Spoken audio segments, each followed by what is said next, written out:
आज का अपना टॉपिक है प्रकाश विद्युत समीकरण। आइंस्टीन के अनुसार किसी धात्विक प्लेट पर अगर अपन फोटोन की कुल ऊर्जा आपतित करते हैं, अपने पास जो प्रकाश विद्युत समीकरण है उसके लिए आइंस्टीन कहता है कि अगर किसी धात्विक सतह पर फोटोन की कुल ऊर्जा आपतित होती है तो प्लेट पर या उस सतह पर उपस्थित जो इलेक्ट्रॉन होता है उस इलेक्ट्रॉन को दे दी जाती है।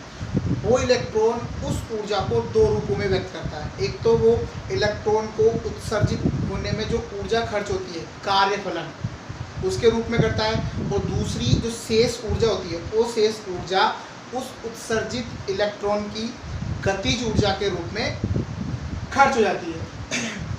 ठीक है, तो आइंस्टीन अपन से क्या कहता है कि अगर अपने पास ही कोई धात्विक सतह है और इस धात्विक सतह पर कोई फोटोन की कुल ऊर्जा आपतित होती है, फोटोन की कुल ऊर्जा,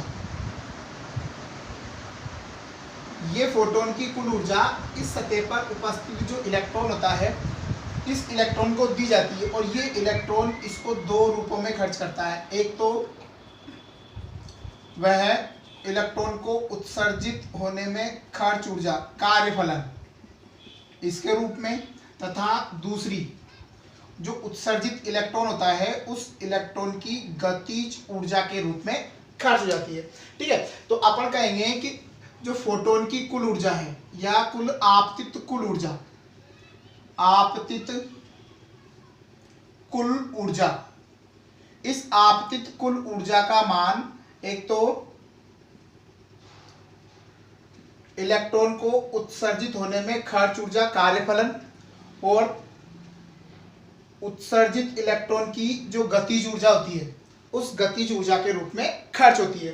ठीक है, आपतित कुल ऊर्जा, अगर अपन फोटोन की कुल ऊर्जा की बात करें तो फोटोन की कुल ऊर्जा को अपन h म्यू से लिखेंगे। यहाँ पे म्यू जो है वो आपतित फोटोन की आवृत्ति है। ठीक है, कार्यफलन को अपन फाई 0 से डिनोट करते हैं, और अपने पास जो उत्सर्जित फोटोन या उत्सर्जित इलेक्ट्रॉन या अपन बोल सकते हैं फोटो इलेक्ट्रॉन, उसकी जो गतिज ऊर्जा है वो अपन के मैक्सिमम लेते हैं। ठीक है, तो यहाँ पे अपने पास आइंस्टीन के अनुसार किसी धात्विक सतह पर आपतित प्रकाश की जो कुल ऊर्जा है वो दो रूपों में खर्च होती है, एक तो उसकी कार्यफलन और एक उसकी गतिज ऊर्जा के रूप में खर्च होती है। ठीक है, यहाँ अगर अपन बात करें जैसे किसी समय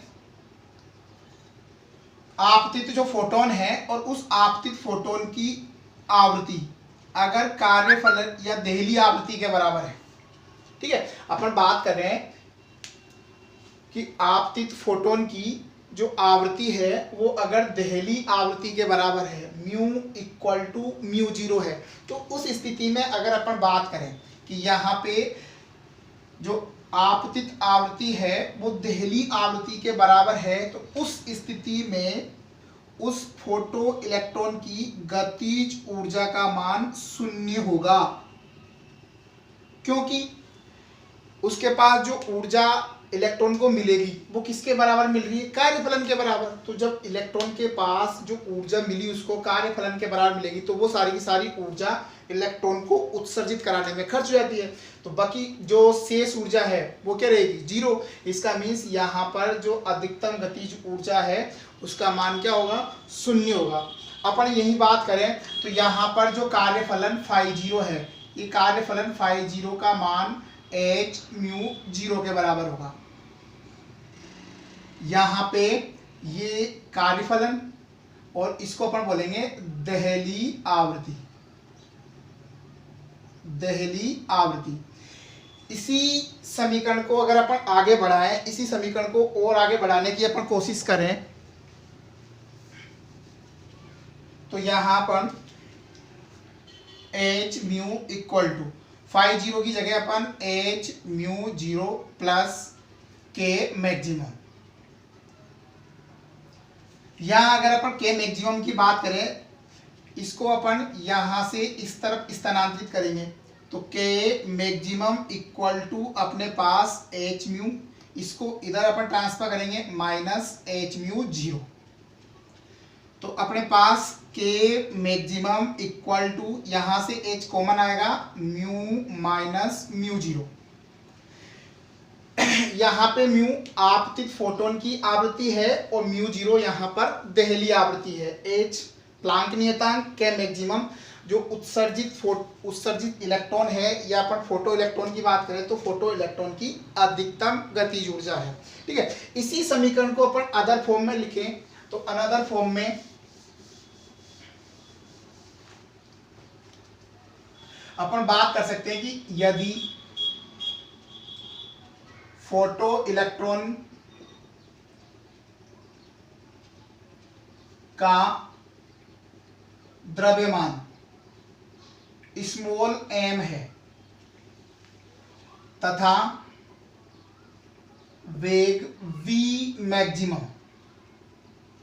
अपन यहां पे जो उत्सर्जित इलेक्ट्रॉन है उस इलेक्ट्रॉन का द्रव्यमान अपन स्मॉल m और वेग क्या ले रहे हैं v मैक्सिमम, तो उस स्थिति में अपन k maximum equal to half m b max का स्क्वायर लिख सकते हैं, क्योंकि गतिज ऊर्जा का जो फॉर्मूला होता है वो हाफ एम वी स्क्वायर होता है। ठीक है, तो अपन इस के मैक्सिमम की जगह हाफ एम वी स्क्वायर रख सकते हैं।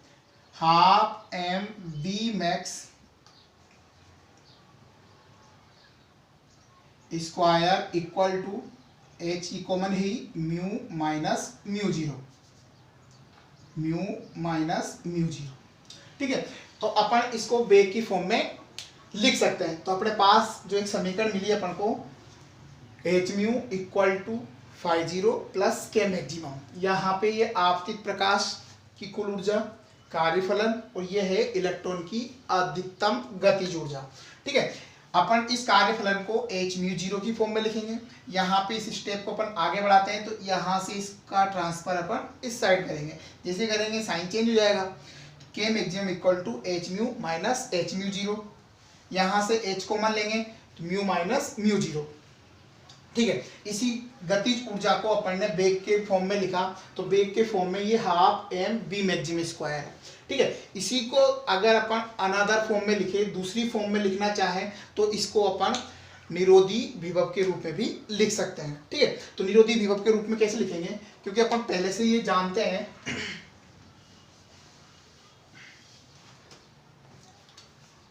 यदि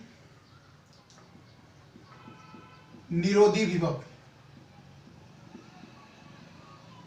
V0, ठीक है, तो अपन को पता है कि अगर निरोधी विभव V0 होता है तो अपन पहले पढ़ चुके कि K maximum equal to EV0 होता है। अगर निरोधी विभव का मान V0 है तो यहां से जो K मैक्सिमम है वो K मैक्सिमम निरोधी विभव के कारण जो ऊर्जा बनती है EV0 इसके इक्वल होती है। तो अपन जहां पे K मैक्सिमम है वहां निरोधी विभव EV0 लिख सकते हैं। तो यहाँ अपन इसको, इसी समीकरण को अगर अपन चाहें तो K मैक्सिमम की जगह अपन EV0 equal to H mu minus mu zero लिख सकते हैं। तो यहाँ अपन ने प्रकाश विद्युत समीकरण की अलग अलग फॉर्म देखी। यहाँ पे जो सबसे सिंपल फॉर्म है H mu equal to 50 plus K maximum, इसी को अपन भिन्न भिन्न फॉर्मों में कन्वर्ट कर सकते हैं। ठीक है, यहाँ पे अपन ने इसको निरोधी विभव और आपतित आवृत्ति, आपतित प्रकाश की आवृत्ति के फॉर्म में कन्वर्ट किया। अपन इसी को अपन ने गतिज ऊर्जा half M B maximum square equal to H mu minus mu zero, इस रूप में भी अपन इसको डिनोट कर सकते हैं। अपन चाहें तो इसको ओनली और निरोधी विभव की फॉर्म में कन्वर्ट करें तो V0 इक्वल टू एच, इसको अपन इधर कन्वर्ट करेंगे E mu minus mu zero, इस रूप में भी डिनोट कर सकते हैं। अपन इसको और भी आगे बढ़ाना चाहें V0 equal to H upon E mu minus H mu zero upon E रूप में लिख सकते हैं। यहाँ से अपन जो प्रकाश विद्युत समीकरण है, इस प्रकाश विद्युत समीकरण की अपन ने कई सारी फॉर्म देखी। ठीक है, यहाँ अपन ने इसको अधिकतम गतिज ऊर्जा और आवृत्ति के रूप में है, यहाँ पे ये वेग और आवृत्ति के रूप में है, यहाँ पे ये निरोधी विभव और आवृत्ति के मध्य है।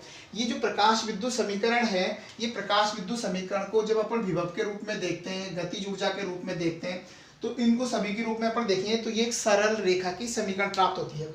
सबसे पहले बात करते हैं अपन गतिज ऊर्जा और आवृत्ति। तो यहाँ अपन को जो समझ में आता है गतिज ऊर्जा और आवृत्ति के मध्य संबंध है, तो ये संबंध एक सरल रेखीय समीकरण है। ठीक है, ये एक सरल रेखीय समीकरण है जहाँ पे के मैक्सिमम y की फॉर्म में काम कर रहा है, म्यू यहाँ पे x की फॉर्म में काम कर रहा है, और यहाँ पे ये जो h म्यू जीरो है इसको अपन c की फॉर्म में कन्वर्ट करवा सकते हैं। जैसे अपन जानते हैं कि y equal to mx plus c होता है। ठीक है, तो यहाँ पे जो के मैक्सिमम है वो y की तरह, यहाँ पे अगर इसको अपन थोड़ा सा और इसको फॉर्म में चेंज कर लेते हैं। ठीक है, चेंज करने की जगह अपन इसके ऊपर ही आते हैं, यहाँ से अपन इसको कंपेयर करेंगे। ठीक है, तो यहाँ पे जो के मैक्सिमम है, के मैक्सिमम y की तरह डिनोट कर रहे हैं, यहाँ पे म्यू x, और यहाँ पे जो h है ये h m का कर रहा है, और ये जो अपने पास है ये है अपने पास फाई जीरो, जिसको अपन बोलते हैं कार्यफलन, और यहाँ कार्यफलन किसको डिनोट कर रहा है, c को डिनोट कर रहा है। इसका मीन्स कि अधिकतम गतिज ऊर्जा और आवृत्ति के मध्य एक जो संबंध होता है वो सरल रेखीय संबंध होता है। ठीक है, अब जैसे ही अपन आगे बात कर रहे हैं अपन निरोधी विभव और आवृत्ति की। यहाँ पे निरोधी विभव और आवृत्ति के मध्य जो संबंध है ये भी एक सरल रेखीय संबंध है। यहाँ पे ये जो निरोधी विभव है वो काम करता है y का। ठीक है, यहाँ पे ये जो म्यू है वो x को डिनोट कर रहा है, और ये जो h अपॉन ई है ये h अपॉन ई इसकी प्रवणता ढाल को व्यक्त करता है, मीन्स m को व्यक्त करता है। तो यहाँ m इक्वल टू जो अपने पास है h अपॉन ई है, और अपने पास यहाँ पे जो c का काम कर रहा है वो h म्यू जीरो अपॉन ई है, इसको अपन फाई जीरो अपॉन ई से भी डिनोट कर सकते हैं। ठीक है, तो अपने पास ये जो संबंध है वो प्रकाश विद्युत समीकरण का है। अब अपन आगे जो बात करेंगे वो करेंगे कि इस प्रकाश विद्युत समीकरण द्वारा अपन प्रकाश विद्युत प्रभाव की किस प्रकार से व्याख्या कर सकते हैं, उसके जो प्रयोग हुए हैं उन प्रयोगों के जो निष्कर्ष हैं उन निष्कर्षों की व्याख्या अपन प्रकाश विद्युत समीकरण से करेंगे। ठीक है, तो अपन स्टार्ट करते हैं।